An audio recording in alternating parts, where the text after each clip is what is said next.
Hello friends, आज मैं आपको हिंदी साहित्य के क्वेश्चन करवाने जा रही हूँ जो कि भक्ति काल में से ली गई हैं। आपको पता है कि यह हमारी भक्ति काल की सीरीज चल रही है। पहला क्वेश्चन है, मेरे नैना विरह की बेली बई पंक्ति किस ग्रंथ से ली गई है? तो ये ली गई है सुरसागर से। कहाँ करो बैकुंठ जाय जह नहीं नंद जहाँ न जसोदा पंक्ति किस कृष्ण भक्त कवि की है? तो ये पंक्तियां हैं परमानंद दास जी की। चंद्रहास अग्रज सुहद्र परम प्रेम पथ में पगे नंददास के संदर्भ में यह पंक्ति किसकी है? तो ये है नाभादास जी की। जब ते प्रीति श्याम ते कीनी पंक्ति किसकी है? तो ये है परमानंद दास जी की। या लुकटी अरु कमरिया पर राज तिहुपुर को तजी डारो पंक्ति के रचनाकार कौन है? तो इनके रचनाकार हैं रस खान जी। शेष महेश गणेश दिनेश सरसेहु जाहि निरंतर गावे पंक्ति किस कृष्ण भक्त कवि की है? तो ये है रस खान जी की।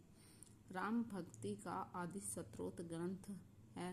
राम भक्ति का आदि स्त्रोत ग्रंथ किसे माना गया है? वाल्मीकि रामायण को। राम भक्ति सर्वप्रथम उत्पन्न हुई। तो सबसे पहले राम भक्ति कहाँ उत्पन्न हुई थी? दक्षिण के अलवारों में। संस्कृत नाटकों में सर्वप्रथम किसमें राम भक्ति मिलती है? तो संस्कृत के नाटकों में सबसे पहले राम भक्ति मिलती है प्रतिमा नाटक भास में।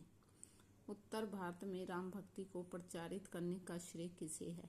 तो उत्तरी भारत में राम भक्ति को प्रचारित करने का श्रेय जाता है रामानंद जी को।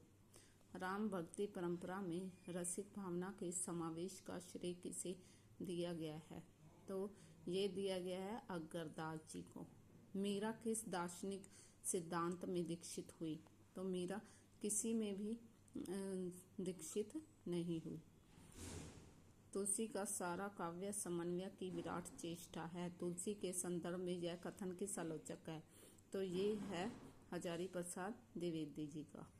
तुलसी कृत रामचरितमानस किस भाषा में लिखी गई है? तो ये लिखी गई है अवधी भाषा में।